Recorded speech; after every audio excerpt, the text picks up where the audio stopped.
在庙宇庆典、阵头、鼓乐艺术等表演中，鼓是不可或缺的乐器。这间拥有近100年历史传统手工制鼓的地方，位于台南市民权路上，为第1代林禄官师傅创立于1928年。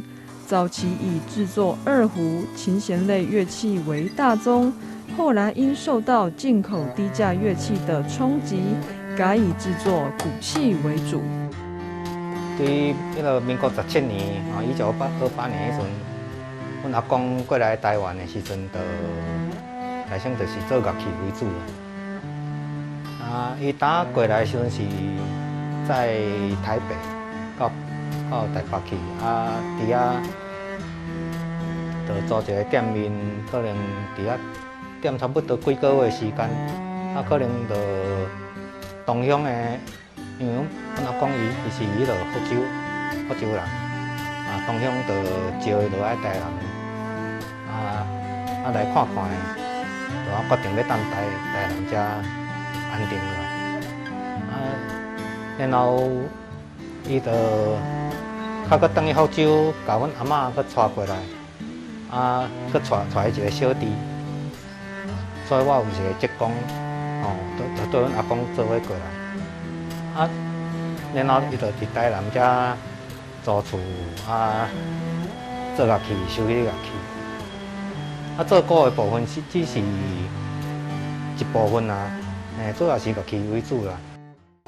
福民斋公益社也在2016年获台南市政府登录为制鼓技术保存团体。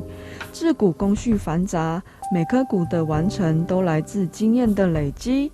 传统制鼓是牛皮制作而成，大多是用水牛。师傅分享，耕作越久的牛，因为长期劳动的关系，做出来的鼓弹性、韧性越好。就如同人类也要运动，肌肉才会紧实有弹性。牛皮送达后，必须先将上面的油脂清除洗净，接着整个摊开，绑在铁架上风干数日。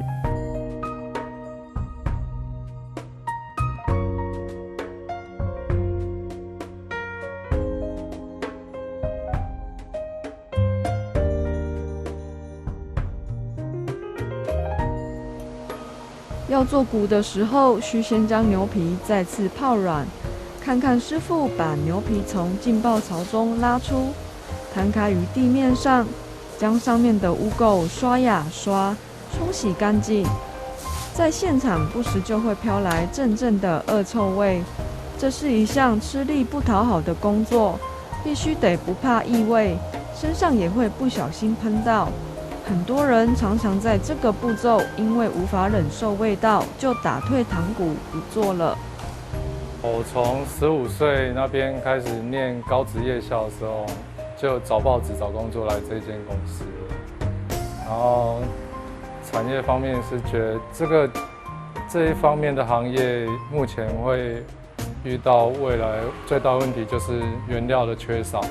牛皮方面，因为都是采用水牛皮。台湾的水牛越来越少，然后木头价格现在都是依赖国外进口的木头，价格会比较高，这方面的问题。一整只牛的牛皮裁切时，必须让每个地方尽可能的去使用到。师傅把不同大小的铁圈放上去，用黑墨水一一将要裁切的部分画出来。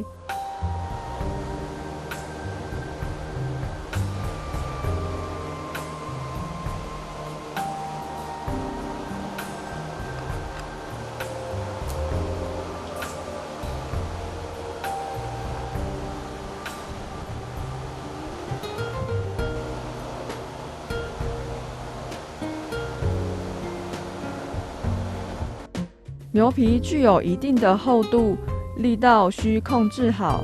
师傅近30年的功夫，游刃有余地用菜刀将牛皮割下，清洗干净后放置一旁吊起，将水滴干。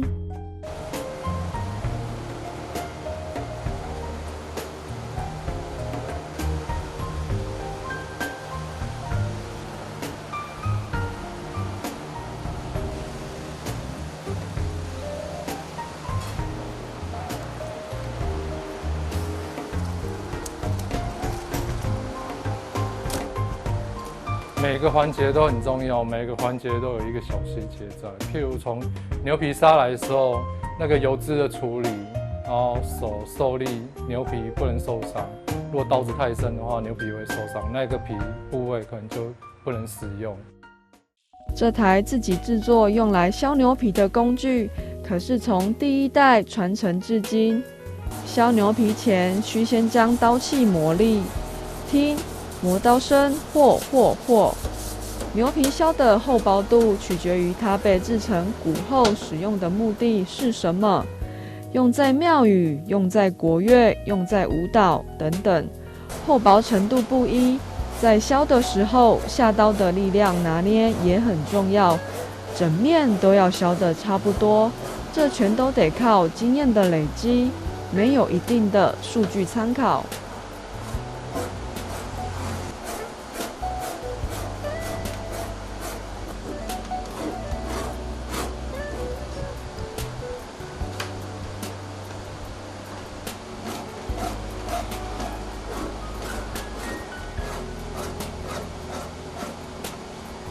定音的部分，牛皮制作的过程，削皮如果削的没有平均的话，它的音质也会有影响。然后制作的部分就是定音调音的部分，要靠很多年的经验，靠耳朵去听，去察觉它的音色。然后每个用途，它的每个音度都不一样。譬如说，舞蹈者使用舞蹈者的，国乐使用国乐的，然后庙宇。鼓楼使用鼓楼的声音，每一个涵盖量都不同，所以这就要靠多年的经验。将牛皮削成适当的厚薄度后，接着要为牛皮打洞，把钩环穿上去。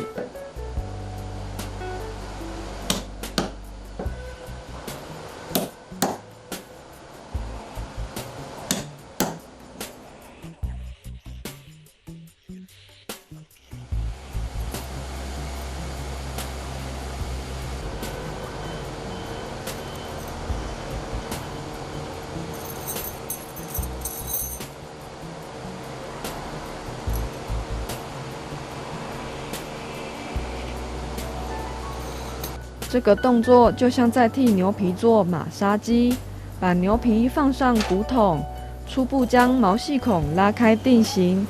定型的目的是要将牛皮的纤维慢慢拉开，放松再拉紧，拉紧后放松，让它的纤维弹性整个不断被拉开。牛皮比较脆弱的地方，再用钢丝加强固定，以免拉扯时断掉。调整完后，用钉子固定住，放置数天，让它风干。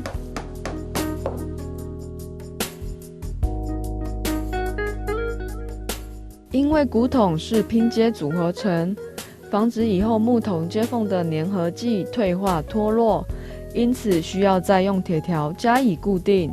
师傅说，在以前可是用牛皮熬成胶下去粘制。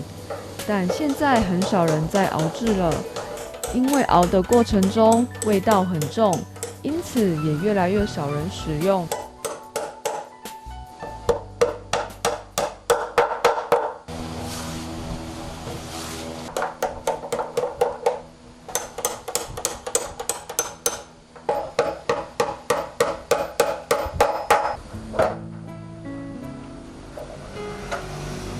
将骨筒的边缘涂上一层薄薄的石蜡，让它有一个滑度，木头才不会涩涩的。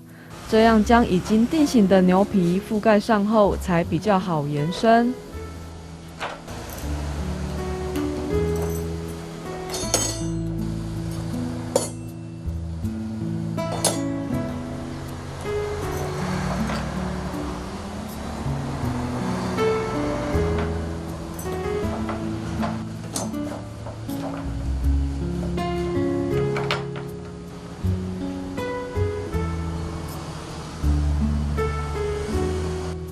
固定后，开始进行松紧度调整。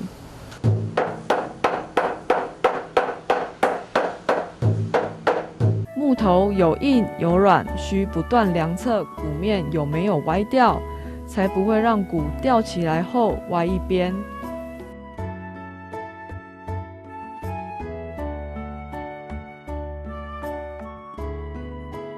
牛皮纤维被拉开后，呈现的是上层白色透明的样子，底下咖啡色的是没有完全被拉开。裁骨是一个不可或缺的过程，要让牛皮的毛细孔更加拓开，增加骨皮的弹性与拉力。骨本身有高度，需爬梯上去。师傅曾分享说，在裁骨的时候，一位机车女骑士经过看了他一眼，他就不小心跌了下来，自己也觉得好笑。裁完后需等20-30分钟，让牛皮不断延伸，反复2到3次。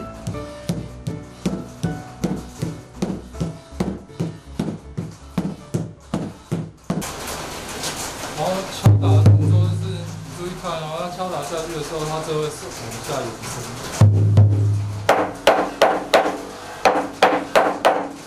它就会持续拉开，然后再往上推，毛细孔就结束。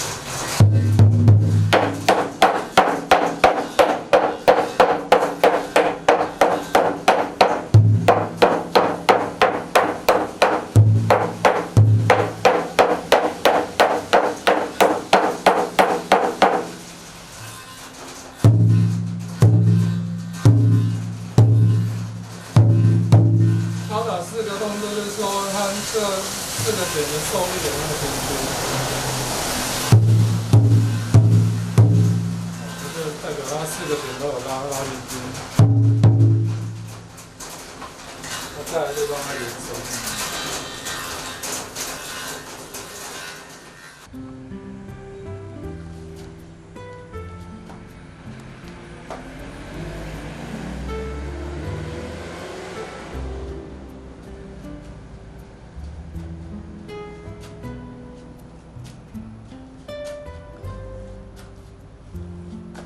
如果是要低音的部分，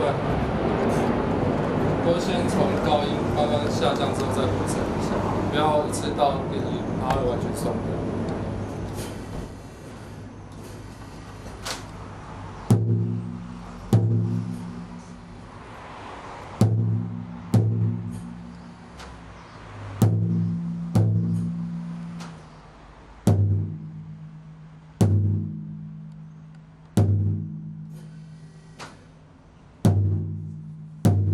就像我们要这个声音的话，你就再回拉一点。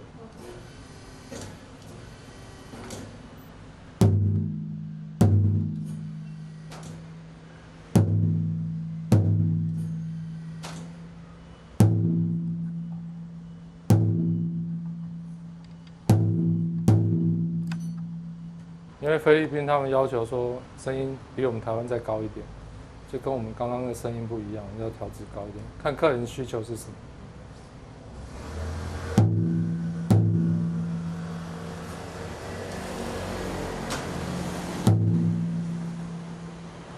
听得出来吧？如果高低落差大的部分，你应该听得出。定音完就可以把它定住了。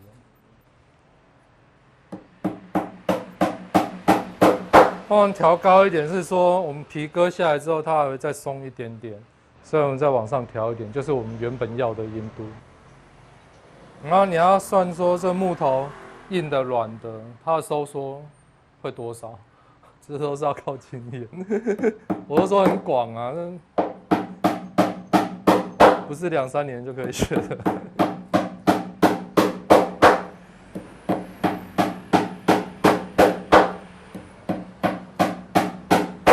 光这个打钉，我手都打了 N 次的手，我切就。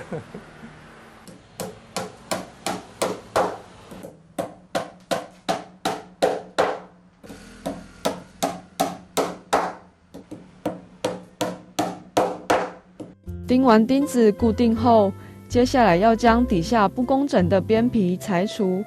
牛皮干了之后相当硬，沿着线在割的时候，除了刀要利，力量也要同时下去，更要专注，一不小心就会歪掉。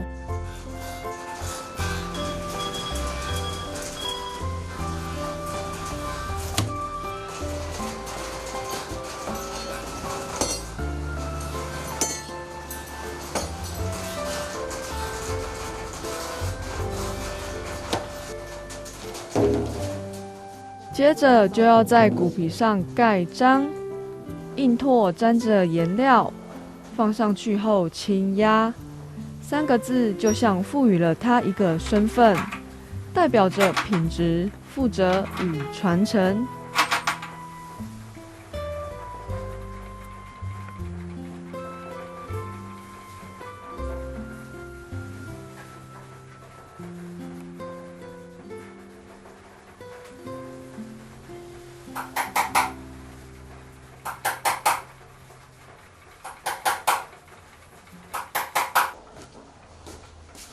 木头会因为天气潮湿的关系，在缝隙中可能藏有虫类，所以需用快干把小缝隙补起来。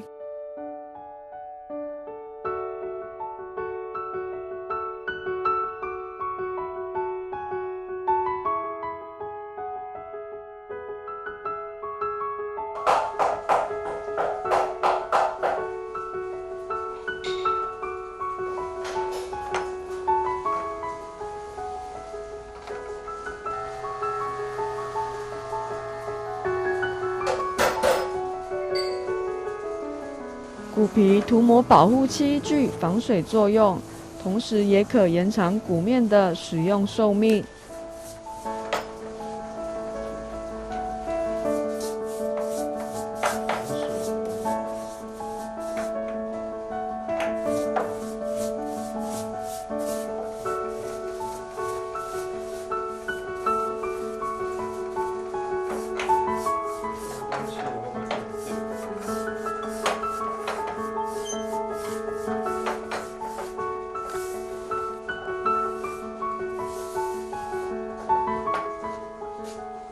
补土前，用砂纸将木头磨平，让木头表面变得光滑细致。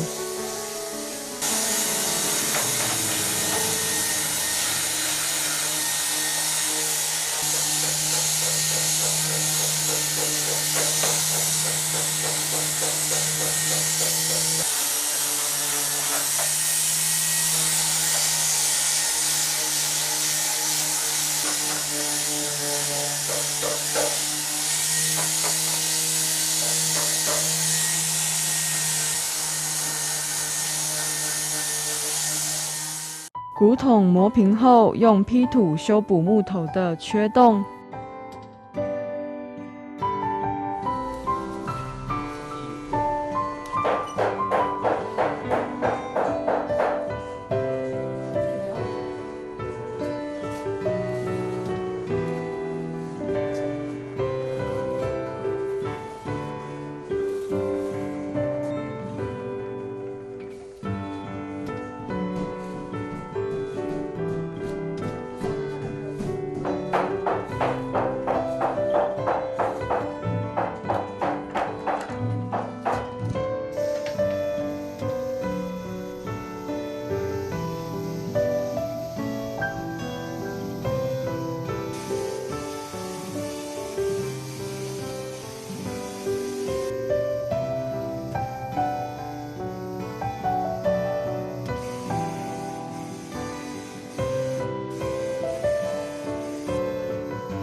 虽然骨筒可以委托外面制作，但林纯生老板说，小型的骨筒他们还是会自己手工制作，才不会让自己把这样的技术遗忘掉。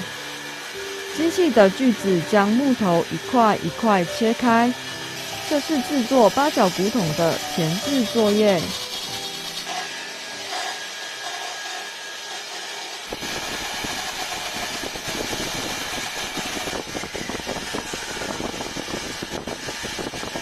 接着木头切成一片一片，削成一定的弧度，粘在一起，将骨边磨平。